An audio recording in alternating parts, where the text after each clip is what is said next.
सत श्री अकाल जी सारिਆਂ ਨੂੰ welcome to Chetan Bharat learning and welcome to our revision module for Punjab cooperative inspector examination. ਇਸ ਰਿਵੀਜ਼ਨ ਮੋਡਿਊਲ ਦੇ ਵਿੱਚ ਅਸੀਂ ਪੂਰੇ ਜੀਕੇ ਦੀ ਸਿਲੇਬਸ ਦੀ ਤਿਆਰੀ ਕਰਾਂਗੇ for your cooperative inspector examination through MCQs ਤੇ ਅਸੀਂ ਐਮਸੀਕਿਊਜ਼ ਰਾਹੀਂ ਤੁਹਾਡੇ ਜੀਕੇ ਪੋਰਸ਼ਨ ਦੀ ਪੂਰੀ ਤਿਆਰੀ ਕਰਵਾ ਰਹੇ ਹਾਂ। ਜੇ ਤੁਸੀਂ ਮੈਨੂੰ ਫੋਲੋ ਕਰ ਚੁੱਕੇ ਹੋ ਤਾਂ ਮੈਂ ਤੁਸੀਂ ਜਾਣਦੇ ਹੋ ਕਿ ਅਸੀਂ ਪੂਰਾ ਜੀਕੇ ਇਕਨੋਮੀ ਦਾ ਸਿਲੇਬਸ ਕਵਰ ਕਰ ਚੁੱਕੇ ਹਾਂ ਥਰੂ ਐਮਸੀਕਿਊਜ਼। ਹੁਣ ਟਾਈਮ ਆ ਚੁੱਕਿਆ ਹੈ for GK science and tech.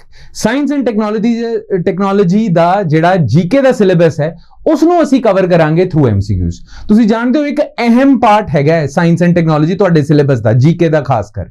ਇਸੇ ਕਰਕੇ ਇਸ ਨੂੰ ਚੰਗੇ ਤਰੀਕੇ ਨਾਲ ਰਿਵਾਈਜ਼ ਕਰਨਾ ਬਹੁਤ ਜ਼ਿਆਦਾ ਇੰਪੋਰਟੈਂਟ ਹੈਗਾ। ਇਸ ਲਈ ਅਸੀਂ through MCQs exhaustive list of MCQs ਦੇ ਰਾਹੀਂ ਇਸ ਨੂੰ ਕਵਰ ਕਰਾਂਗੇ। ਆਲਰਾਈਟ, ਨਾਓ ਅੱਜ ਦਾ ਜਿਹੜਾ ਟੌਪਿਕ ਸਾਇੰਸ ਐਂਡ ਟੈਕਨੋਲੋਜੀ ਦਾ ਅਸੀਂ ਐਮਸੀਕਿਊਜ਼ ਰਾਹੀਂ ਕਵਰ ਕਰ ਰਹੇ ਹਾਂ ਉਹ ਹੈਗਾ ਸਪੇਸ ਸਾਇੰਸ ਦਾ ਟੌਪਿਕ। ਠੀਕ ਹੈ, ਤਾਂ ਬਿਨਾਂ ਕਿਸੇ ਦੇਰੀ ਦੇ let's start with space science. Let's start with the first MCQ. All right, question 1, which of the following are termed as the dirty snowballs of space? Now dirty snowballs ਨਾ ਤੋਂ ਹੀ ਪਤਾ ਲੱਗ ਰਿਹਾ ਹੈ ਕਿ ਇਹ ਇਹੋ ਜਿਹੀ ਚੀਜ਼ ਹੈ ਜਿਹਦੇ ਵਿੱਚ ਡਸਟ ਵੀ ਹੋਣਾ ਚਾਹੀਦਾ। That's why we are calling it dirty. Dirty ਗੰਦੀ ਚੀਜ਼ ਨੂੰ ਕਹਿੰਦੇ ਆ। ਗੰਦੀ ਚੀਜ਼ ਕਿਹੜੀ ਹੋਗੀ? ਜਿਹੜੀ ਡਸਟ ਵਾਲੀ ਹੈਗੀ ਹੈ ਨਾ, ਮਿੱਟੀ ਵਾਲੀ ਚੀਜ਼। ਤਾਂ ਇਟ ਹੈਜ਼ ਡਸਟ ਐਂਡ ਸਨੋਬਾਲਸ ਕਹਿ ਰਹੇ ਆ, ਜ਼ਰੂਰ ਇਸ ਦੇ ਵਿੱਚ ਆਈਸ ਹੋਊਗੀ।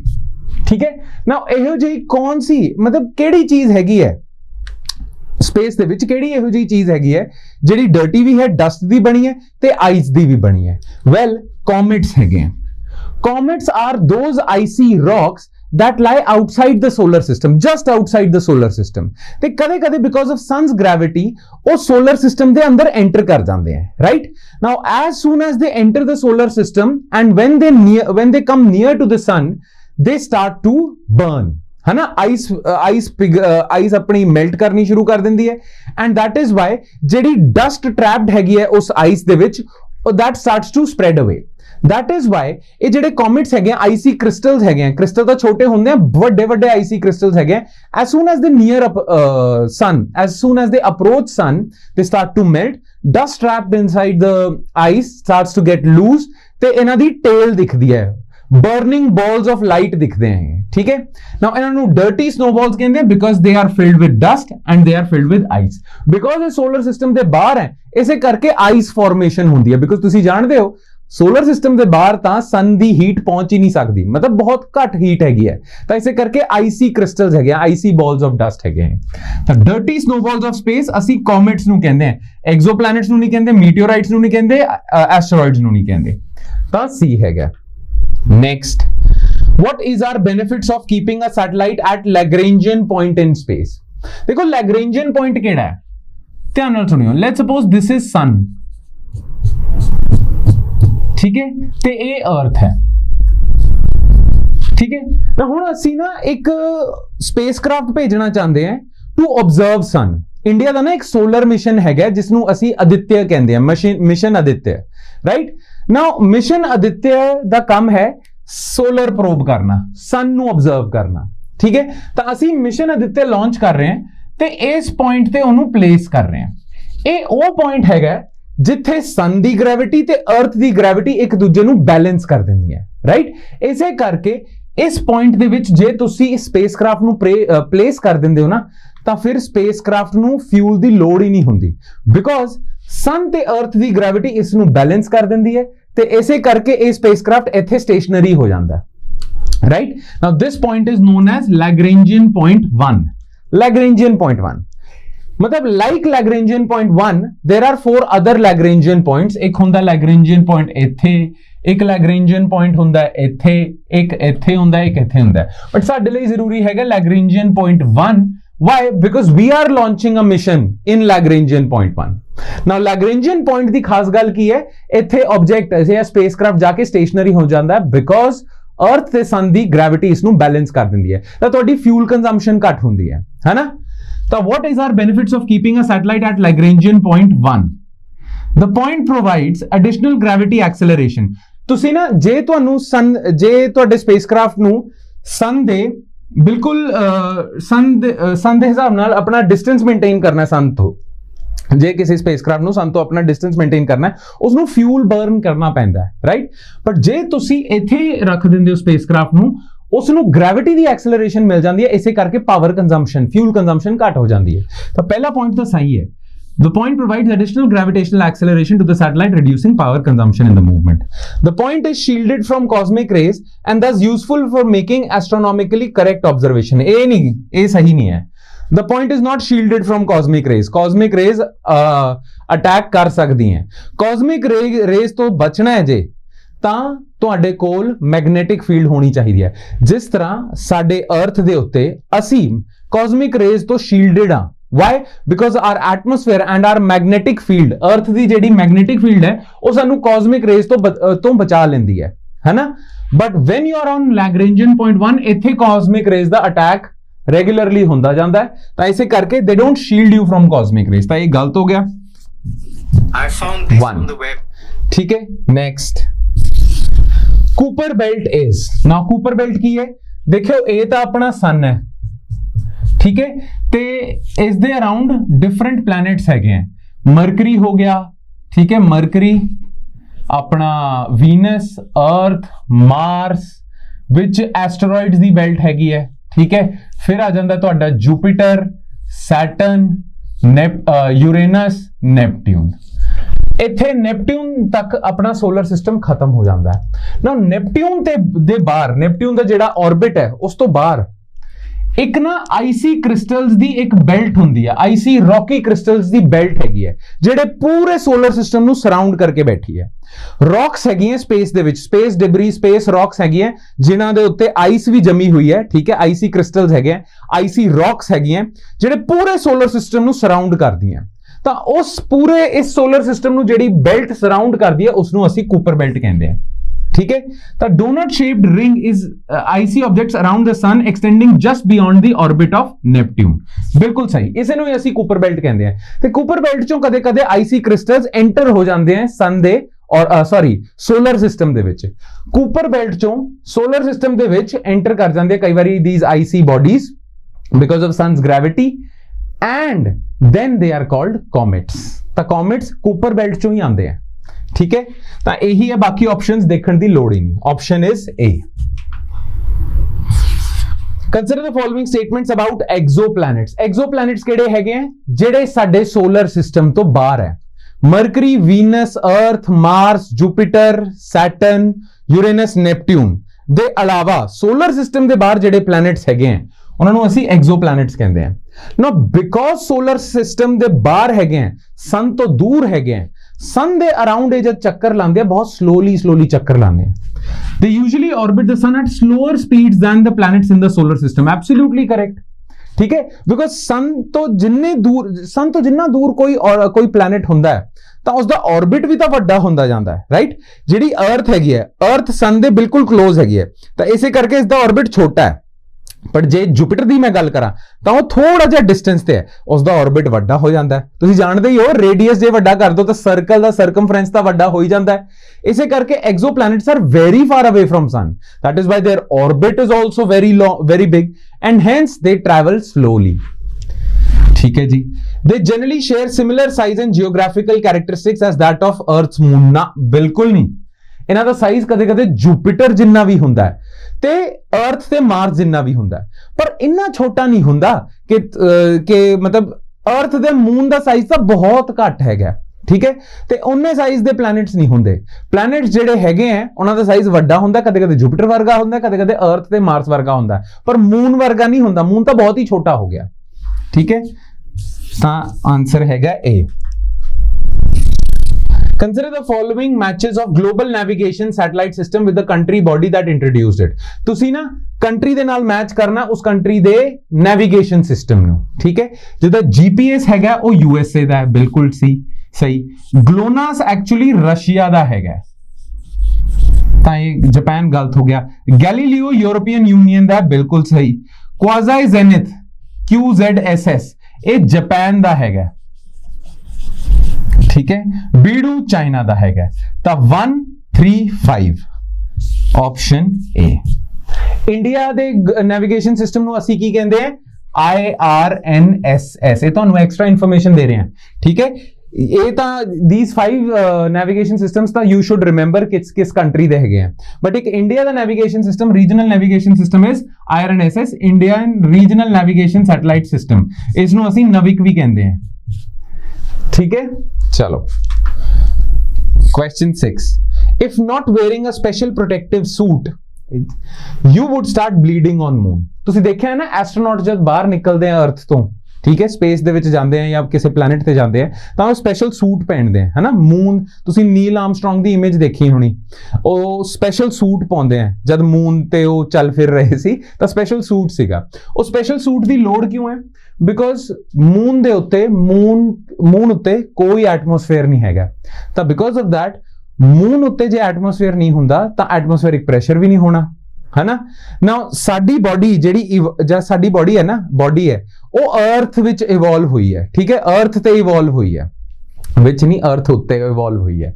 ਤਾਂ ਸਾਡੇ ਜਿਹੜੇ ਬਲੱਡ ਵੈਸਲਸ ਹੈ ਨਾ, ਉਹਨਾਂ ਦੇ ਅੰਦਰ ਵੀ ਪ੍ਰੈਸ਼ਰ ਹੁੰਦਾ ਬਲੱਡ ਦਾ ਤੇ ਬਾਹਰ ਦਾ ਪ੍ਰੈਸ਼ਰ ਹੈ ਐਟਮੋਸਫੀਅਰ ਦਾ। ਤਾਂ ਇਸੇ ਕਰਕੇ ਜਿਹੜਾ ਸਾਡਾ ਜਿਹੜਾ ਬਲੱਡ ਵੈਸਲਸ ਹੈਗੇ, ਵੇਨਸ ਤੇ ਆਰਟਰੀਜ਼ ਹੈਗੀਆਂ, ਉਹਨਾਂ ਦੇ ਵਿੱਚ ਜਿਹੜਾ ਬਲੱਡ ਦਾ ਪ੍ਰੈਸ਼ਰ ਹੈ ਤੇ ਐਟਮੋਸਫੇਰਿਕ ਪ੍ਰੈਸ਼ਰ ਇੱਕ ਦੂਜੇ ਨੂੰ ਬੈਲੈਂਸ ਕਰ ਦਿੰਦੇ ਆ। ਤਾਂ ਇਸੇ ਕਰਕੇ ਜਿਹੜੇ ਵੇਨਸ ਦੀ ਵਾਲਸ ਹੈਗੀਆਂ, ਆਰਟਰੀਜ਼ ਦੀ ਵਾਲਸ ਹੈਗੀਆਂ, ਉਹ ਸਟੇਬਲ ਰਹਿੰਦੀਆਂ। ਪਰ ਇਮੇਜਿਨ ਕਿ ਐਟਮੋਸਫੇਰਿਕ ਪ੍ਰੈਸ਼ਰ ਹੈਗਾ ਹੀ ਨਹੀਂ, ਹੁਣ ਉੱਤੇ ਕੋਈ ਪ੍ਰੈਸ਼ਰ ਨਹੀਂ ਹੈ, ਥੱਲੇੋਂ ਪ੍ਰੈਸ਼ਰ ਆ ਰਿਹਾ ਬਲੱਡ ਪ੍ਰੈਸ਼ਰ ਦਾ, ਤਾਂ ਜਿਹੜੀ ਵਾਲ ਹੈਗੀ ਹੈ ਉਹ ਤਾਂ ਰਪਚਰ ਹੋ ਜੂਗੀ।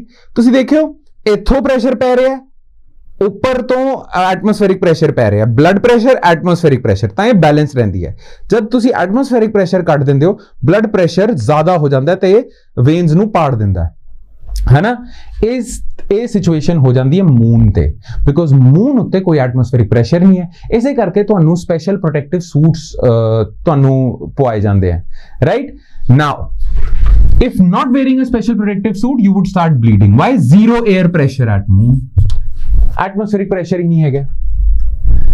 Question 7, India's reusable launch vehicle technology demonstration is beneficial as it would help India ਦੇ ਨਾ, ਤੁਹਾਨੂੰ ਪਤਾ ਹੋਣਾ ਚਾਹੀਦਾ ਜਿਹੜੇ ਸਾਡੇ ਲਾਂਚ ਵਹੀਕਲਸ ਹੈਗੇ ਨਾ, ਰਾਕੇਟਸ ਜਿਹੜੀ ਸਾਡੀ ਸੈਟੇਲਾਈਟਸ ਨੂੰ ਸਪੇਸ 'ਚ ਪਹੁੰਚਾਉਂਦੇ ਆ, ਉਹ ਰੀਯੂਜ਼ੇਬਲ ਨਹੀਂ ਹੈਗੇ ਆ। ਮਤਲਬ ਇੱਕ ਸਾਡੇ ਕੋਲ ਰਾਕੇਟ ਹੈਗਾ, ਅਸੀਂ ਉਸ ਰਾਕੇਟ ਨੂੰ ਯੂਜ਼ ਕਰਕੇ ਸੈਟੇਲਾਈਟ ਨੂੰ ਪਹੁੰਚਾ ਦਿੰਦੇ ਆ ਆਰਬਿਟ ਦੇ ਵਿੱਚ ਤੇ ਉਹ ਰਾਕੇਟ ਡਿਸਟਰੋਏ ਹੋ ਜਾਂਦਾ ਹੈ, ਉਹ ਵਾਪਸ ਆਉਣ ਦੀ ਉਸਦੀ ਟੈਕਨੋਲੋਜੀ ਸਾਡੇ ਕੋਲ ਹੈ ਹੀ ਨਹੀਂ। ਤਾਂ ਇਸੇ ਕਰਕੇ space launch in India is very expensive, ਬਹੁਤ ਜ਼ਿਆਦਾ ਐਕਸਪੈਂਸਿਵ ਹੋ ਜਾਂਦਾ ਹੈ, ਠੀਕ ਹੈ। ਪਰ ਜੇ ਤੁਹਾਡੇ ਕੋਲ ਇਹੋ ਜਿਹੀ ਟੈਕਨੋਲੋਜੀ ਆ ਜਾਏ ਕਿ ਤੁਹਾਡਾ PSLV ਦਾ ਜਿਹੜਾ ਰਾਕੇਟ ਹੈਗਾ ਉਹ ਉੱਤੇ ਜਾ ਕੇ ਆਰਬਿਟ 'ਚ ਸੈਟੇਲਾਈਟ ਨੂੰ ਛੱਡ ਕੇ ਵਾਪਸ ਆ ਜਾਂਦਾ, ਤਾਂ ਉਸ ਨੂੰ ਤੁਸੀਂ ਰੀਯੂਜ਼ ਕਰ ਸਕਦੇ ਹੋ। ਤਾਂ ਹਰ ਵਾਰੀ ਤੁਹਾਨੂੰ ਨਵਾਂ ਰਾਕੇਟ ਬਣਾਉਣ ਦੀ ਲੋੜ ਨਹੀਂ, ਤਾਂ ਤੁਹਾਡੀ ਕਾਸਟ ਘਟ ਜਾਂਦੀ ਹੈ, ਸਪੇਸ ਟਰੈਵਲ ਦੀ ਕਾਸਟ ਘਟ ਜੂਗੀ ਜੇ ਤੁਹਾਡੇ ਕੋਲ ਇੱਕ ਰੀਯੂਜ਼ੇਬਲ ਲਾਂਚ ਵਹੀਕਲ ਆ ਜਾਂਦਾ। ਤਾਂ it is beneficial, why? It would reduce future launch costs. बिल्कुल सही। A, it will make satellites solely with the help of green technology, place satellites higher than ionosphere। इस तरह कुछ भी नहीं है, ठीक है। चलो, Sentinel-5 of the European Space Agency is dedicated to। now देखो European Space Agency ਦਾ ਨਾ ਇੱਕ ਮਿਸ਼ਨ ਹੈਗਾ ਕੋਪਰਨਿਕਸ। ਕੋਪਰਨਿਕਸ ਕੀ ਹੈ? ਕੋਪਰਨਿਕਸ ਮਿਸ਼ਨ ਦੇ ਵਿੱਚ ਨਾ ਯੂਰਪੀਅਨ ਸਪੇਸ ਏਜੰਸੀ ਆਰਬਿਟਸ ਦੇ ਵਿੱਚ ਨਾ ਬਥੇਰੀਆਂ ਸੈਟੇਲਾਈਟਸ ਲਾਂਚ ਕਰੂਗੀ। ਤਾਂ ਉਹ ਜਿਹੜੀਆਂ ਸੈਟੇਲਾਈਟਸ ਹੈਗੀਆਂ ਉਹਨਾਂ ਦਾ ਕੰਮ ਕੀ ਹੈ ਕਿ ਅਰਥ ਦੇ ਐਟਮੋਸਫੇਅਰ ਨੂੰ ਆਬਜ਼ਰਵ ਕਰਨਾ। ਤਾਂ ਮਲਟੀਪਲ ਸੈਟੇਲਾਈਟਸ ਨੂੰ ਲਾਂਚ ਕੀਤਾ ਜਾਊਗਾ under Copernicus mission of European space agency, ਠੀਕ ਹੈ। ਇਹਨਾਂ ਮਲਟੀਪਲ ਸੈਟੇਲਾਈਟਸ ਵਿੱਚ ਇੱਕ ਸੈਟੇਲਾਈਟ ਹੈਗੀ ਹੈ ਜਿਸ ਦਾ ਨਾਮ ਹੈਗਾ Sentinel-5। ਤਾਂ ਇਸ ਨੂੰ ਅਸੀਂ ਕੋਪਰਨਿਕਸ Sentinel-5 ਵੀ ਕਹਿ ਦਿੰਦੇ, because Sentinel-5 satellite is a part of Copernicus program. ਤੇ ਕੋਪਰਨਿਕਸ ਪ੍ਰੋਗਰਾਮ ਦਾ ਕੰਮ ਕੀ ਹੈ? 에ਅਰ ਕੁਆਲਿਟੀ ਮੋਨੀਟਰਿੰਗ, अपने ਜਿਹੜਾ ਐਟਮੋਸਫੇਅਰ ਹੈ ਉਸ ਨੂੰ ਆਬਜ਼ਰਵ ਕਰਨਾ ਹੈ। ਆਬਜ਼ਰਵੇਸ਼ਨ ਆਫ ਸਨਸ ਕੋਰ ਬਿਲਕੁਲ ਨਹੀਂ, ਸੋਲਰ ਮਿਸ਼ਨ ਨਹੀਂ ਹੈ ਇਹ। ਇੰਟਰਸਟੈਲਰ ਐਕਸਪਲੋਰੇਸ਼ਨ ਨਾ, ਅਸੀਂ ਸਪੇਸਕ੍ਰਾਫਟ ਨਹੀਂ ਭੇਜ ਰਹੇ ਏਲੀਅਨ ਲਾਈਫ ਨੂੰ ਲੱਭਣ ਵਾਸਤੇ, ਠੀਕ ਹੈ। ਸਪੇਸ ਰੈਸਕਿਊ ਮਿਸ਼ਨ ਬਿਲਕੁਲ ਨਹੀਂ। ਕੋਪਰਨਿਕਸ ਪ੍ਰੋਗਰਾਮ ਹੈ 에ਅਰ ਕੁਆਲਿਟੀ ਮੋਨੀਟਰਿੰਗ ਦਾ। ਤਾਂ ਨੈਚੁਰਲੀ ਜੇ Sentinel-5 ਕੋਪਰਨਿਕਸ ਦਾ ਪਾਰਟ ਹੈ ਤਾਂ Sentinel-5 ਵੀ ਆਪਣਾ 에ਅਰ ਕੁਆਲਿਟੀ ਮੋਨੀਟਰਿੰਗ ਦਾ ਕੰਮ ਕਰੂਗਾ। ਇਹ ਸੈਟੇਲਾਈਟ ਹੈਗੀ ਹੈ Sentinel-5 ਜਿਹੜੇ ਅਰਥ ਦੇ ਐਟਮੋਸਫੇਅਰ ਨੂੰ ਮੋਨੀਟਰ ਕਰਨਾ ਇਸਨੇ, ਠੀਕ ਹੈ। चलो, question 9, Copernicus law। Copernicus, sometimes seen in the news, is a satellite-based service of the European Union। Absolutely correct। ਇਹ EU ਦੀ ਹੀ ਸਰਵਿਸ ਹੈਗੀ ਹੈ। ਬਾਕੀ ਤੁਸੀਂ ਦੇਖੋ ਨਾਸਾ ਦਾ ਇਹ ਮਿਸ਼ਨ ਨਹੀਂ ਹੈ, ਨਾ ਜੁਪੀਟਰ ਦੇ ਮੂਨ ਤੇ ਤਾਂ ਕੁਝ ਨਹੀਂ ਭੇਜਣਾ ਸੀ ਅੰਡਰ ਯੂਰਪੀਅਨ ਸਪੇਸ ਏਜੰਸੀ, ਮਤਲਬ ਕੋਪਰਨਿਕਸ ਨਹੀਂ ਉਹ ਮਿਸ਼ਨ ਹੈਗਾ ਜਿਹੜਾ ਜੁਪੀਟਰ ਤੇ ਕੁਝ ਭੇਜ ਰਿਹਾ ਹੈ। Giant telescope installed at Greenland, ਬਿਲਕੁਲ ਵੀ ਨਹੀਂ। Network of scientific institution spread across Russia and Asia, absolutely not। ठीक है, next now हाँ ਤੁਸੀਂ ਮੈਚ ਕਰਨਾ है। which of the following space missions are correctly matched with their celestial bodies? ठीक है, ਦਾ ਵਿੰਚੀ ਜਿਹੜਾ ਮਿਸ਼ਨ ਹੈਗਾ ਇਹ ਨਾਸਾ ਦਾ ਮਿਸ਼ਨ ਹੈਗਾ ਤੇ ਵੀਨਸ ਤੇ ਭੇਜ ਰਹੇ, ਬਿਲਕੁਲ ਸਹੀ ਮੈਚਡ ਹੈ। ਪਰਸੀਵਰੈਂਸ ਇੱਕ ਰੋਬੋਟ ਹੈ, ਰੋਵਰ ਹੈਗਾ, ਅਨਮੈਨਡ ਰੋਡ ਵਹੀਕਲ, ਅਨਮੈਨਡ ਰੋਵਰ, ਰੋਵਰ ਉਸ ਨੂੰ ਹੀ ਕਹਿੰਦੇ ਨਾ ਅਸੀਂ, ਅਨਮੈਨਡ ਵਹੀਕਲ ਹੈ। ਤਾਂ ਪਰਸੀਵਰੈਂਸ ਤਾਂ ਇੱਕ ਰੋਵਰ ਹੈਗਾ ਜਿਹੜਾ ਨਾਸਾ ਨੇ ਮਾਰਸ ਦੇ ਉੱਤੇ ਭੇਜਿਆ, ਬਿਲਕੁਲ ਸਹੀ। ਠੀਕ ਹੈ, ਲੂਸੀ, ਲੂਸੀ ਇੱਕ ਇਹੋ ਜਿਹਾ ਮਿਸ਼ਨ ਹੈ ਜਿਹੜਾ ਟ੍ਰੋਜਨ ਐਸਟਰੋਇਡਸ ਨੂੰ, ਜਿਹੜੇ ਐਸਟਰੋਇਡਸ ਜੁਪੀਟਰ ਦੇ ਆਰਬਿਟ ਦੇ ਵਿੱਚ ਆ ਚੁੱਕੇ ਹਨ ਉਹਨਾਂ ਨੂੰ ਅਸੀਂ ਟ੍ਰੋਜਨ ਐਸਟਰੋਇਡਸ ਕਹਿੰਦੇ ਹਾਂ। ਠੀਕ ਹੈ, ਤੇ ਟ੍ਰੋਜਨ ਐਸਟਰੋਇਡ ਜਿਹੜੇ ਜੁਪੀਟਰ ਦੇ ਨੇੜੇ ਆ, ਜੁਪੀਟਰ ਦੇ ਆਰਬਿਟ ਦੇ ਕੋਲ ਆ, ਜੁਪੀਟਰ ਦੇ ਆਰਬਿਟ 'ਚ ਆ, ਉਹਨਾਂ ਨੂੰ ਸਟੱਡੀ ਕਰਨ ਵਾਸਤੇ ਨਾਸਾ ਨੇ ਲੂਸੀ ਮਿਸ਼ਨ ਭੇਜਿਆ। ਇਸ ਦਾ ਸੈਟਰਨ ਨਾਲ ਕੋਈ ਸੰਬੰਧ ਨਹੀਂ। ਠੀਕ ਹੈ, ਇਸੇ ਕਰਕੇ 1 and 2 ਓਨਲੀ। ਠੀਕ ਹੈ, ਚਲੋ ਅੱਗੇ ਚੱਲਦੇ ਹਾਂ। Which of the following launch vehicles of India has a cryogenic component in their booster? ਠੀਕ ਹੈ, cryogenic engine ਕਿਸ ਦੇ ਵਿੱਚ ਹੈ? ਦੇਖੋ, ਸਭ ਤੋਂ ਪਹਿਲਾਂ ਜਦ ਅਸੀਂ ਸਾਡੀ ਇਸਰੋ ਬਣੀ ਸੀਗੀ ਉਸ ਵੇਲੇ ਸਾਡੇ ਕੋਲ ਲਾਂਚ ਵਹੀਕਲ ਰੌਕਟ ਦੀ ਟੈਕਨੋਲੋਜੀ ਨਹੀਂ ਸੀਗੀ, but ਫਿਊ years after rocket the technology ਆ ਗਈ, ਪਰ ਉਹ ਬੜੇ ਪ੍ਰਿਮਿਟਿਵ ਰੌਕਟ ਜੇ ਸੀਗੇ। ਸਭ ਤੋਂ ਪਹਿਲਾਂ ਸਾਡੇ ਕੋਲ ਸੀਗੇ ਸੈਟੇਲਾਈਟ ਲਾਂਚ ਵਹੀਕਲਸ। ਇਹਨਾਂ ਦੀ ਖਾਸ ਗੱਲ ਕੀ ਸੀ ਕਿ ਜ਼ਿਆਦਾ ਦੂਰ, ਜ਼ਿਆਦਾ ਉੱਚੇ ਆਰਬਿਟ ਤੇ ਤਾਂ ਆਰਬਿਟ 'ਚ ਤਾਂ ਸੈਟੇਲਾਈਟ ਨੂੰ ਨਹੀਂ ਪਹੁੰਚਾ ਸਕਦੇ ਸੀ। ਇਹਨਾਂ ਦੀ ਉਡਾਨ ਹੀ 400 ਕਿਲੋਮੀਟਰ ਤੱਕ ਸੀਗੀ, ਤਾਂ ਨੀਅਰ ਅਰਥ ਆਰਬਿਟ 'ਚ ਹੀ ਜਾ ਸਕਦੇ ਸੀ। ਇਹ ਪ੍ਰਿਮਿਟਿਵ ਰੌਕਟ ਸੀਗੇ। ਫਿਰ ਇਹਨਾਂ ਤੋਂ ਐਡਵਾਂਸ ਵਰਜ਼ਨ ਆਇਆ ASLV, augmented satellite launch vehicle. ਠੀਕ ਹੈ, ਫਿਰ ਪੋਲਰ ਸੈਟੇਲਾਈਟ ਲਾਂਚ ਵਹੀਕਲ ਆਇਆ। ਇਹ ਸਾਡਾ ਵਰਕ ਹਾਰਸ, ਤੁਹਾਨੂੰ ਪਤਾ ਹੋਣਾ ਚਾਹੀਦਾ, ਪੋਲਰ ਸੈਟੇਲਾਈਟ ਲਾਂਚ ਵਹੀਕਲ ਨੂੰ ਇਸਰੋਜ਼ ਵਰਕ ਹਾਰਸ ਕਹਿੰਦੇ ਆ, ਬਿਕੋਜ਼ ਇਸਰੋ ਦੇ ਜ਼ਿਆਦਾਤਰ ਮਿਸ਼ਨ ਥਰੂ PSLV ਭੇਜੇ ਜਾਂਦੇ ਆ। ਬਟ ਹੁਣ ਇੰਡੀਆ ਕੋਲ, ਇਸਰੋ ਕੋਲ ਇੱਕ ਐਕਸਟ੍ਰੀਮਲੀ ਐਡਵਾਂਸਡ ਲਾਂਚ ਵਹੀਕਲ ਹੈਗਾ ਜਿਹੜਾ ਹੈਵੀਅਰ ਸੈਟੇਲਾਈਟਸ ਨੂੰ ਹਾਇਰ ਆਰਬਿਟਸ 'ਚ ਲੈ ਕੇ ਜਾ ਸਕਦਾ ਹੈ। ਉਸ ਨੂੰ ਅਸੀਂ GSLV Mark 3 ਕਹਿੰਦੇ ਆ। ਠੀਕ ਹੈ, ਨਾ ਜਿਹੜਾ SLV ਸੀਗਾ, ਸੈਟੇਲਾਈਟ ਲਾਂਚ ਵਹੀਕਲ ਸੀਗਾ, ਉਸ ਦੇ ਵਿੱਚ ਤਾਂ ਸੋਲਿਡ ਬੂਸਟਰ ਹੀ ਸੀਗੇ। PSLV ਦੇ ਵਿੱਚ solid plus liquid fuel use ਹੋ ਸਕਦਾ, ਲਿਕੁਇਡ ਬੂਸਟਰ ਹੈਗਾ। ਆਗਮੈਂਟਡ ਸੈਟੇਲਾਈਟ ਲਾਂਚ ਵਹੀਕਲ ਦੇ ਵਿੱਚ ਵੀ ਸੋਲਿਡ ਬੂਸਟਰ ਸੀਗੇ, ਬਟ ਜਿਹੜਾ ਸਾਡਾ GSLV ਹੈਗਾ ਉਹ 3 ਸਟੇਜ ਰੌਕਟ ਪ੍ਰੋਪਲਸ਼ਨ ਸਿਸਟਮ ਹੈਗਾ। ਇਸ ਦੇ ਵਿੱਚ ਸੋਲਿਡ, ਲਿਕੁਇਡ ਤੇ ਕ੍ਰਾਇਓਜੈਨਿਕ। ਤਾਂ ਕ੍ਰਾਇਓਜੈਨਿਕ ਬੂਸਟਰ ਟੈਕਨੋਲੋਜੀ ਸਾਡੇ ਕੋਲ ਸਿਰਫ GSLV ਦੇ ਵਿੱਚ ਹੀ ਹੈ, ਹੋਰ ਕਿਸੇ ਰੌਕਟ ਦੇ ਵਿੱਚ ਨਹੀਂ ਹੈ ਇਹ। ਠੀਕ ਹੈ, ਤਾਂ only geosynchronous satellite launch vehicle GSLV Mark 3 contains cryogenic phase. ਬਾਕੀ ਸਾਰੇ ਜਿਹੜੇ ਰੌਕਟਸ ਹੈ ਉਹ ਜਾਂ ਤਾਂ ਸੋਲਿਡ ਹੈ ਜਾਂ ਲਿਕੁਇਡ ਹੈਗੇ ਜਾਂ ਸੋਲਿਡ ਲਿਕੁਇਡ ਬੋਥ ਹੈਗੇ, ਜਿੱਦਾਂ PSLV ਹੈਗਾ। ਠੀਕ ਹੈ, consider the following statements regarding ਇਨਜੈਨੁਇਟੀ mission. ਇਨਜੈਨੁਇਟੀ ਪਤਾ ਕੀ ਹੈ? ਜਿੱਦਾਂ ਪਰਸੀਵਰੈਂਸ ਮੈਂ ਤੁਹਾਨੂੰ ਦੱਸਿਆ ਨਾ, ਇੱਕ ਰੋਵਰ ਹੈਗਾ ਪਰਸੀਵਰੈਂਸ ਜਿਹੜਾ ਮਾਰਸ ਤੇ ਭੇਜਿਆ, ਤਾਂ ਨਾਸਾ ਐਕਚੁਅਲੀ ਨਾ, ਨਾਸਾ ਕੁਝ ਟੈਸਟ ਕਰਨੇ, ਨਾਸਾ ਚਾਹੁੰਦਾ ਸੀ ਕਿ ਅਸੀਂ ਨਾ ਮਾਰਸ ਦੇ ਉੱਤੇ ਇੱਕ ਤਾਂ ਰੋਵਰ ਭੇਜਿਆ ਹੋਇਆ, ਇੱਕ ਇਹੋ ਜਿਹੀ ਚੀਜ਼ ਭੇਜੇ ਜਿਹੜੇ ਡੈਮੋਨਸਟ੍ਰੇਟ ਕਰ ਸਕਦੀ ਹੈ ਕਿ ਨਾਸਾ ਮਾਰਸ ਦੇ ਉੱਤੇ ਅਸੀਂ ਹੈਲੀਕਾਪਟਰ ਵੀ ਚਲਾ ਸਕਦੇ ਹਾਂ। ਠੀਕ ਹੈ, ਤਾਂ ਜਿਹੜਾ ਆਪਣਾ ਇਨਜੈਨੁਇਟੀ ਮਿਸ਼ਨ ਸੀਗਾ ਨਾ, ਇਨਜੈਨੁਇਟੀ ਇੱਕ ਹੈਲੀਕਾਪਟਰ ਹੈਗਾ ਜਿਸ ਨੂੰ ਨਾਸਾ ਨੇ ਮਾਰਸ ਦੇ ਸਰਫੇਸ ਦੇ ਉੱਤੇ ਫਲਾਈ ਕਰਕੇ ਫਲਾਈਂਗ ਉਸ ਦੀ ਡੈਮੋਨਸਟ੍ਰੇਟ ਕੀਤੀ ਹੈ। ਠੀਕ ਹੈ, ਤਾਂ ingenuity is a helicopter on Mars. Generally ਕਹਿੰਦੇ ਆ ਨਾ ਕਿ ਮਾਰਸ ਦਾ ਐਟਮੋਸਫੀਅਰ ਹੀ ਥਿਨ ਹੈ, ਤਾਂ ਉੱਥੇ ਤੁਸੀਂ ਨਾ ਕੁਝ ਫਲਾਈ ਨਹੀਂ ਕਰ ਸਕਦੇ, right? But under this mission of NASA demonstrated that it can fly helicopters on the surface of Mars, on Mars, right? ਤੇ ਜਿਹੜਾ ਹੈਲੀਕਾਪਟਰ ਨਾਸਾ ਨੇ ਫਲਾਈ ਕਰਿਆ ਮਾਰਸ ਤੇ, ਉਸ ਦਾ ਨਾਮ ਹੈਗਾ ਇਨਜੈਨੁਇਟੀ। ਬਸ that's it। ਤਾਂ ਇਹ ਤਾਂ ਸਹੀ ਹੈ। It's the first helicopter to fly on Mars by NASA. Its mission is to search for signs of ancient life and collecting samples of rock and sediment। ਨਾ, ਉਹ ਪਰਸੀਵਰੈਂਸ ਦਾ ਕੰਮ ਸੀਗਾ, ਇਨਜੈਨੁਇਟੀ ਦਾ ਕੰਮ ਸੀਗਾ ਕਿ ਦਿਖਾ ਦਿਓ ਦੁਨੀਆ ਨੂੰ ਕਿ ਅਸੀਂ ਹੈਲੀਕਾਪਟਰ ਵੀ ਫਲਾਈ ਕਰ ਸਕਦੇ ਹਾਂ ਮਾਰਸ ਦੇ ਸਰਫੇਸ ਦੇ ਉੱਤੇ। ਠੀਕ ਹੈ। ਇਸ ਦਾ ਰੌਕ ਸੈਂਪਲ ਨੂੰ ਕਲੈਕਟ ਕਰਨ ਦਾ ਮਿਸ਼ਨ ਨਹੀਂ ਸੀਗਾ, ਉਹ ਪਰਸੀਵੀਅਰੈਂਸ ਦਾ ਸੀਗਾ। ਗਰਾਊਂਡ ਤੇ ਤਾਂ ਰਹਿਣਾ ਨਹੀਂ ਹੈਲੀਕਾਪਟਰ ਨੇ, ਠੀਕ ਹੈ। ਇਸੇ ਕਰਕੇ the answer is A। ਚਲੋ, consider the following statement. Photosphere is the outermost layer of sun composed of plasma. Na, corona is the outermost layer of sun, ਜਿਹੜੀ ਪਲਾਜ਼ਮਾ ਦੀ ਬਣੀ ਹੈ। ਆਊਟਰਮੋਸਟ ਲੇਅਰ ਤੁਸੀਂ ਦੇਖਿਆ ਹੋਣਾ, ਜਦ ਅਸੀਂ ਸਨ ਨੂੰ ਡਰਾ ਕਰਦੇ ਹਾਂ, ਠੀਕ ਹੈ, ਸਨ ਬਣਾਉਂਦੇ ਹਾਂ, ਤਾਂ ਅਸੀਂ ਇਹ ਰੇਜ਼ ਦਿਖਾਉਂਦੇ ਹਾਂ, ਹੈਨਾ। ਇਹ ਰੇਜ਼ ਪਤਾ ਕੀ ਹੈਗੀਆਂ? ਇਹ ਰੇਜ਼ ਹੀ ਕੋਰੋਨਾ ਹੈਗੀਆਂ। ਇਹ ਜਿਹੜਾ ਪਲਾਜ਼ਮਾ ਨਾਲ ਸਰਾਊਂਡਡ ਹੈ ਪੂਰਾ ਦਾ ਪੂਰਾ ਸਨ, ਤੇ ਉਸ ਪਲਾਜ਼ਮਾ ਦੀ ਲੇਅਰ ਨੂੰ ਅਸੀਂ ਕੋਰੋਨਾ ਕਹਿੰਦੇ ਹਾਂ, ਠੀਕ ਹੈ। ਤਾਂ corona is the outermost layer of the sun composed of plasma. ਨਾ ਸੌਰੀ, ਫੋਟੋਸਫੀਅਰ ਨਹੀਂ ਹੈਗਾ, ਕੋਰੋਨਾ ਹੈਗਾ। Sun spot activity occurs in the photosphere layer of the sun. Absolutely correct. ਜਿਹੜੇ ਸਨ ਦੇ ਉੱਤੇ ਬਲੈਕ ਸਪੌਟਸ ਜਿਹੜੇ ਬਣਦੇ ਆ ਨਾ, ਉਹ ਫੋਟੋਸਫੀਅਰ 'ਚ ਬਣਦੇ ਆ।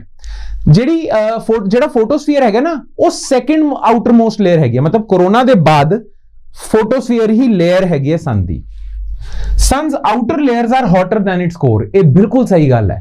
ਸਨ ਦੀ ਜਿਹੜਾ ਕੋਰ ਹੈਗਾ ਨਾ, ਉਸ ਦਾ ਟੈਂਪਰੇਚਰ ਤਾਂ ਕੁਝ 6000 ਡਿਗਰੀ ਸੈਲਸੀਅਸ ਹੈਗਾ, ਜਿਹੜਾ ਅਰਥ ਦੇ ਕੋਰ ਦਾ ਟੈਂਪਰੇਚਰ ਹੈ। ਤਾਂ ਸਨ ਦਾ ਜਿਹੜਾ ਸੈਂਟਰ ਦਾ ਟੈਂਪਰੇਚਰ ਹੈ, ਉਹ ਅਰਥ ਦੇ ਸੈਂਟਰ ਦੇ ਟੈਂਪਰੇਚਰ ਦੇ ਇਕੁਅਲ ਹੈ।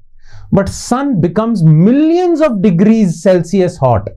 ਦੇਖੋ, ਸਨ ਦਾ ਜਿਹੜਾ ਕੋਰ ਹੈ ਉਹ 6000 ਡਿਗਰੀ ਸੈਲਸੀਅਸ ਉਹਦੀ ਗਰਮੀ ਹੈਗੀ ਹੈ। ਬਟ ਸਨ ਦੀ ਜਿਹੜੀ ਆਊਟਰ ਲੇਅਰਸ ਹੈ, ਦੇ become millions degree Celsius, extremely hot ਹੋ ਜਾਂਦੀ ਹੈ ਆਊਟਰ ਲੇਅਰਸ। ਤਾਂ ਇਹ ਜਨਰਲੀ ਕਨਫਿਊਜ਼ਿੰਗ ਹੁੰਦਾ, ਬੰਦਾ ਸੋਚਦਾ ਹੈ ਕਿ ਸਨ ਦੇ ਸੈਂਟਰ ਦੇ ਵਿੱਚ ਜ਼ਿਆਦਾ ਟੈਂਪਰੇਚਰ ਹੋਣਾ ਹੈ, ਆਊਟਰ ਲੇਅਰਸ ਦੇ ਵਿੱਚ ਨਹੀਂ ਹੋਣਾ। ਬਟ ਬਿਲਕੁਲ ਆਪੋਜ਼ਿਟ ਹੈ। ਸਨ ਦੀ ਆਊਟਰ ਲੇਅਰਸ ਦੇ ਵਿੱਚ ਜ਼ਿਆਦਾ ਟੈਂਪਰੇਚਰ ਹੈਗਾ, ਕੋਰ ਦੇ ਵਿੱਚ ਤਾਂ ਕੁਝ ਹੈ ਹੀ ਨਹੀਂ। ਤਾਂ outer layers are hotter than its core, absolutely correct, ਠੀਕ ਹੈ। Next, which of the following is a space observatory launched by ISRO to peek deep into the space?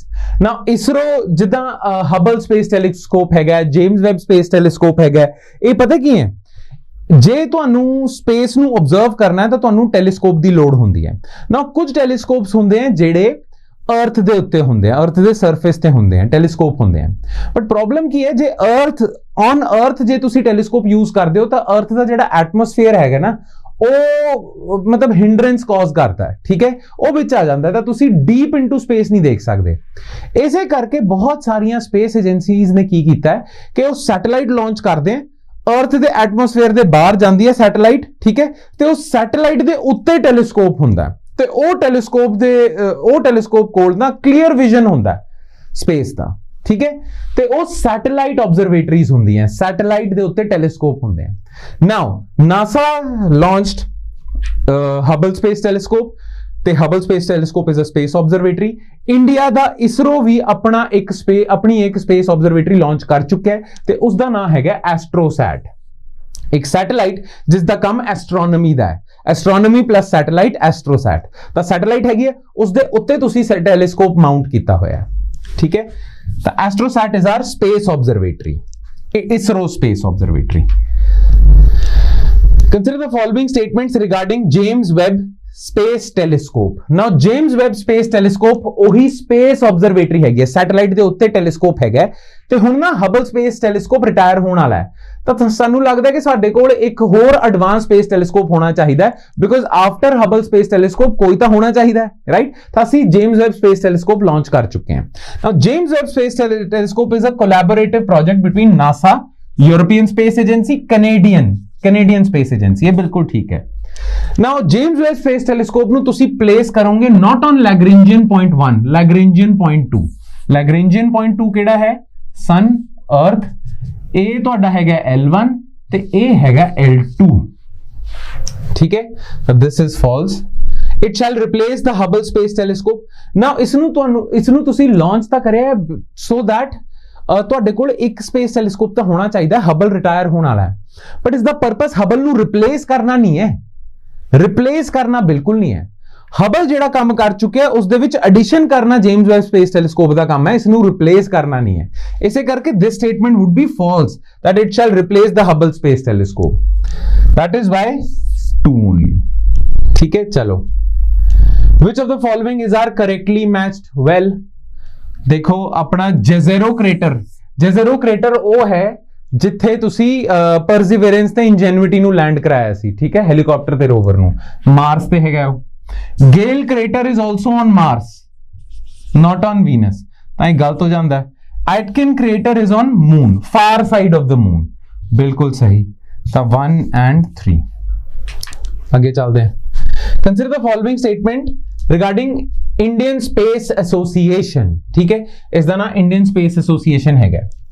It is an industry body composed of various Indian space stakeholders, ਜਿੰਨੇ ਵੀ ਬੰਦੇ space sector ਦੇ ਵਿੱਚ ਕੰਮ ਕਰ ਰਹੇ ਹਨ, ਠੀਕ ਹੈ, ਉਹਨਾਂ ਦੀ ਇੱਕ ਇੰਡਸਟਰੀ ਬਾਡੀ ਤੁਸੀਂ ਬਣਾਈ ਹੈ, ਬਿਲਕੁਲ ਸਹੀ ਹੈ। Its main aim is to enable the government to operate effectively in space domain so as to tackle the competition from private sector। Statement ਦਾ ਮਤਲਬ ਹੈ ਕਿ ISPA ਦਾ ਇੰਡੀਅਨ ਸਪੇਸ ਐਸੋਸੀਏਸ਼ਨ ਦਾ ਕੰਮ ਹੈ ਕਿ ਗਵਰਨਮੈਂਟ ਨੂੰ ਸਟਰੈਂਥ ਦੇਵੇ because private space agencies government ਨੂੰ ਟੱਕਰ ਦੇ ਰਹੀਆਂ, ਤਾਂ ਉਸ ਟੱਕਰ ਦਾ ਮੁਕਾਬਲਾ ਕਰਨ ਵਾਸਤੇ ਇੰਡੀਅਨ ਸਪੇਸ ਐਸੋਸੀਏਸ਼ਨ ਬਣਾਈ ਹੈ, ਇਸਰੋ ਨੂੰ ਹੈਲਪ ਕਰਨ ਵਾਸਤੇ। ਬਿਲਕੁਲ ਵੀ ਨਹੀਂ। ਐਕਚੁਅਲੀ ਪਤਾ ਕੀ ਗੱਲ ਹੈ, government of India wants to privatize space domain. Government of India wants ਕਿ ਸਪੇਸ ਡੋਮੇਨ ਦੇ ਵਿੱਚ ਵੀ ਨਾ ਪ੍ਰਾਈਵੇਟ ਪਲੇਅਰਸ ਆ ਜਾਣ, ਜਿੱਦਾਂ ਈਲਨ ਮਸਕ ਦਾ ਸਪੇਸ ਐਕਸ ਹੈਗਾ, ਜੈਫ ਬੇਜ਼ੋਸ ਆ ਚੁੱਕੇ ਹੈ, ਆਪਣਾ ਰਿਚਰਡ ਜਿਹੜੇ ਵਰਜਨ ਦੇ ਹੈਡ ਹੈਗੇ ਉਹ ਵੀ ਆ ਚੁੱਕੇ हैं, ठीक है। ये सारे private players, private space companies आ चुके हैं। इंडिया ऑल्सो वांट्स के इंडिया दे विच भी प्राइवेट स्पेस कंपनीज होण, सारा बर्डन तुसी इसरो ते ना पाओ। ऐसे करके Indian space association is established to aid privatization of space domain, ताकि इंडियन स्पेस डोमेन दे विच भी सैक्टर दे विच भी प्राइवेट कंपनीज फ्लरिश करन, स्टार्टअप्स फ्लरिश करन। इसे करके this statement is false. It is not to help the government, it is actually there to help the private sector. ऐसे करके लो, which of the following private space companies are correctly matched with their founders? SpaceX ਤਾਂ ਤੁਸੀਂ ਜਾਣਦੇ ਹੋ, Elon Musk ਦਾ ਹੈਗਾ, ਇਹ ਤਾਂ ਸਭ ਤੋਂ ਜ਼ਿਆਦਾ ਪਪੂਲਰ ਬੰਦੇ ਨੇ, ਤਾਂ SpaceX ਸਾਰਿਆਂ ਨੂੰ ਪਤਾ ਹੋਣਾ ਚਾਹੀਦਾ ਹੈ, ਠੀਕ ਹੈ। Blue Origin ਜਿਹੜੀ ਹੈਗੀ ਹੈ ਸਪੇਸ ਕੰਪਨੀ, ਉਹ Amazon ਦੇ ਫਾਊਂਡਰ ਦੀ ਹੈਗੀ ਹੈ, ਜਿਨ੍ਹਾਂ ਦਾ ਨਾਮ ਹੈਗਾ ਜੈਫ ਬੇਜ਼ੋਸ, ठीक है। ਤੇ वर्जिन गैलेक्टिक एक होर स्पेस कंपनी है, ਉਹ वर्जिन एयरलाइंस वाले ਜਿਹੜੇ ਹੈਗੇ ਆ, ਜਿਨ੍ਹਾਂ ਦਾ ਨਾਮ ਹੈ ਰਿਚਰਡ ਬ੍ਰੈਂਸਨ, ਉਹਨਾਂ ਦੀ ਕੰਪਨੀ ਹੈਗੀ ਹੈ। ਤਾਂ ਇਸੇ ਕਰਕੇ this is correct, this is wrong, this is wrong, ਤੇ correct answer is only 1। alright, ਚਲੋ। which of the following are called monsters of the universe? well, ਤੁਹਾਨੂੰ ਯਾਦ ਹੋਣਾ ਚਾਹੀਦਾ ਹੈ, monsters of universe ਅਸੀਂ ਕਹਿੰਦੇ ਆ black holes ਨੂੰ, because black holes the gravity ਇੰਨੀ ਜ਼ਿਆਦਾ ਹੁੰਦੀ ਹੈ, ਇੰਨੀ ਜ਼ਿਆਦਾ ਹੁੰਦੀ ਹੈ कि मतलब light, even light cannot escape them. These have so much, मतलब such high gravitational pull कि अपने black holes the gravitational pull इतना ज़्यादा होता है कि even light cannot escape it, and that is why they appear black, because black holes तो light तो आ नहीं रही, ऐसे करके they appear black। ते ग्रेविटी इन्नी ज्यादा होने करके कोई भी चीज, कोई भी celestial body, कोई भी space body इन्हां दे रस्ते ते आ गई जे आ गई, ठीक है, ਤਾਂ ਇਹ ਉਸ ਨੂੰ ਕੰਜ਼ਿਊਮ ਕਰ ਜਾਂਦੇ ਆ। ਬਿਕੋਜ਼ ਜੇ ਕਿਸੇ ਬੋਡੀ ਦੇ ਵਿੱਚ ਹਾਈ ਗ੍ਰੈਵਿਟੀ ਹੁੰਦੀ ਹੈ ਤਾਂ ਉਹ ਆਪਣੇ ਵੱਲੋਂ ਅਟਰੈਕਟ ਕਰੂਗਾ ਨਾ, ਆਪਣੇ ਮਤਲਬ it will pull that object towards itself, है ना। ਤਾਂ ਕਈ ਸਟਾਰਸ ਖਾ ਜਾਂਦੇ ਆ, ਕਈ ਪਲੈਨਟਸ ਖਾ ਜਾਂਦੇ ਆ, ਠੀਕ ਹੈ, and that is why they are called monsters of the universe, because their gravitational pull is so high that they eat everything in their path, ठीक है, because they pull everything in their path। सी ਤੇ ਹਾਂ, ਇੱਕ ਹੋਰ extra information ਮੈਂ ਤੁਹਾਨੂੰ ਦੇ ਦੇਣਾ, ਜਿਹੜੇ ਬਲੈਕ ਹੋਲਸ ਹੁੰਦੇ ਆ ਨਾ, ਉਹ 4 ਟਾਈਪਸ ਦੇ ਹੁੰਦੇ ਆ। ਇੱਕ ਹੁੰਦੇ ਆ ਸਟੈਲਰ ਬਲੈਕ ਹੋਲਸ, ਇੱਕ ਹੁੰਦੇ ਆ ਇੰਟਰਮੀਡੀਏਟ ਬਲੈਕ ਹੋਲਸ, ਇੱਕ ਹੁੰਦੇ ਆ ਸੁਪਰ ਮੈਸਿਵ ਬਲੈਕ ਹੋਲਸ, ਜਿਹੜੇ ਗੈਲੈਕਸੀਜ਼ ਦੇ ਸੈਂਟਰ 'ਚ ਹੁੰਦੇ ਆ, ਇੱਕ ਹੁੰਦੇ ਆ ਮਿਨੀਏਚਰ ਬਲੈਕ ਹੋਲਸ ਨਾ। ਜਿਹੜੇ ਸਟੈਲਰ ਬਲੈਕ ਹੋਲਸ ਹੁੰਦੇ ਆ, ਜਦ ਵੀ ਕਿਸੇ ਸਟਾਰ ਦਾ ਫਿਊਲ ਖਤਮ ਹੋ ਜਾਂਦਾ ਤਾਂ ਉਹ ਕੋਲੈਪਸ ਕਰਦਾ, ਉਹ ਪਹਿਲਾਂ ਤਾਂ ਐਕਸਪਲੋਡ ਕਰਦਾ ਸੁਪਰਨੋਵਾ, ਫਿਰ ਕੋਲੈਪਸ ਕਰ ਜਾਂਦਾ ਹੈ, ਠੀਕ ਹੈ। ਤੇ ਸਟੈਲਰ ਬਲੈਕ ਹੋਲਸ ਦਾ ਮਾਸ ਹੁੰਦਾ ਹੈ less than 10 to the power 2 solar masses. Solar mass ਦਾ ਮਤਲਬ ਪਤਾ ਕੀ ਹੁੰਦਾ ਹੈ? ਸੋਲਰ ਮਾਸ ਦਾ ਮਤਲਬ ਹੁੰਦਾ ਹੈ ਮਾਸ ਆਫ ਸਨ, ਠੀਕ ਹੈ। ਤਾਂ 100 times the mass of sun। solar mass ਜਿਹੜਾ unit ਹੈ, that is actually 1 solar mass is equal to the mass of sun, 2 solar mass is equal to 2 times the mass of sun। ਤਾਂ 10 to the power 2 solar mass is equal to 100 times the mass of sun, ਠੀਕ ਹੈ, stellar black holes ਦਾ। Intermediate black holes ਜਿਹੜੇ ਹੁੰਦੇ ਆ 10 to the power 2 solar mass to 10 to the power 5 solar mass ਹੁੰਦੇ ਆ। Super massive ਹੁੰਦੇ ਆ 10 to the power 5 to 10 to the power 9 solar mass, ठीक है। These are very very heavy black holes that lie at the center of every galaxy। ਤੇ miniature ਤਾਂ ਕਹਿੰਦੇ ਆ, ਮਤਲਬ ਇਹ ਹਾਈਪੋਥੈਟੀਕਲ ਕਨਸੈਪਟ ਹੈਗਾ ਕਿ ਛੋਟੇ ਛੋਟੇ black holes, like black holes which R actually the size of this phone, ਇਹ ਛੋਟੇ ਛੋਟੇ ਬਲੈਕ ਹੋਲਸ ਵੀ ਐਗਜ਼ਿਸਟ ਕਰ ਰਹੇ ਹੈ ਸਪੇਸ ਦੇ ਵਿੱਚ, ਉਹਨਾਂ ਨੂੰ ਮਿਨੀਏਚਰ ਕਹਿੰਦੇ, ਤੁਸੀਂ ਯਾਦ ਰੱਖਣਾ ਬਸ ਇਹ, ਠੀਕ ਹੈ। And last, consider the following statement regarding Gaganyaan. ਤੁਹਾਨੂੰ ਗਗਨਯਾਨ ਬਾਰੇ ਪਤਾ ਹੋਣਾ ਚਾਹੀਦਾ, it is India's first manned mission. India ਪਹਿਲੀ ਵਾਰੀ through its Gaganyaan mission will send its own astronauts into space. ਪਹਿਲਾਂ ਵੀ ਅਸੀਂ ਇੱਕ ਬੰਦੇ ਨੂੰ ਭੇਜ ਚੁੱਕੇ ਹਾਂ ਸਪੇਸ ਦੇ ਵਿੱਚ, Rakesh Sharma, the first Indian to go to space, but he went to space through Russia, ਹੈ ਨਾ, ਰਸ਼ੀਆ ਦਾ, ਸੋਵੀਅਤ ਯੂਨੀਅਨ ਦਾ ਰਾਕਟ ਸੀਗਾ ਤੇ ਸੋਵੀਅਤ ਯੂਨੀਅਨ ਦਾ ਮਿਸ਼ਨ ਸੀਗਾ। ਹੁਣ ਇਹ ਸਾਡਾ ਮਿਸ਼ਨ ਹੈਗਾ, ਆਪਣਾ ਮਿਸ਼ਨ ਹੈਗਾ, ਤੇ ਇਸ ਦੇ ਵਿੱਚ ਅਸੀਂ ਆਪਣੇ ਐਸਟਰੋਨੌਟਸ ਪਹਿਲੀ ਵਾਰੀ ਭੇਜ ਰਹੇ ਹਾਂ, ਠੀਕ ਹੈ। The spacecraft shall be carried into space using PSLV rocket, ਨਾ GSLV Mark 3 ਰਾਕਟ ਨੂੰ ਯੂਜ਼ ਕਰ ਰਹੇ ਹਾਂ ਅਸੀਂ। Vyomitra is a robot that shall be carried aboard the Gaganyaan spacecraft. Yes, ਜਿਹੜੇ ਐਸਟਰੋਨੌਟਸ ਜਾਣਗੇ ਨਾ ਗਗਨਯਾਨ ਦੇ ਵਿੱਚ, ਤਾਂ ਗਗਨਯਾਨ ਦੇ ਵਿੱਚ ਉਹਨਾਂ ਨੂੰ ਅਸਿਸਟ ਕਰਨ ਵਾਸਤੇ ਇੱਕ ਰੋਬੋਟ ਵੀ ਦਿੱਤਾ ਹੋਇਆ ਹੈ, ਤਾਂ ਉਸ ਰੋਬੋਟ ਦਾ ਨਾਮ ਹੈ Vyomitra। ਬਿਲਕੁਲ ਸਹੀ, 1 and 3. All right, and with this we conclude today's session. I hope it added value to your preparation, especially ਤੁਹਾਡਾ space ਵਾਲਾ ਜਿਹੜਾ portion ਹੈਗਾ in your GK science and tech, ਉਹ ਤਾਂ ਕਾਫੀ ਹੱਦ ਤੱਕ ਕਵਰ ਹੋ ਚੁੱਕਿਆ through these MCQs। ਬਾਕੀ ਮੈਂ ਹੋਰ ਟੌਪਿਕਸ ਵੀ ਸਾਇੰਸ ਐਂਡ ਟੈਕ ਦੇ ਕਵਰ ਕਰਨੇ ਆ through MCQs in our subsequent lectures. All right, so stay tuned with us. All right then, that's it from my side guys. I'll see you next time with another set of MCQs. Thank you.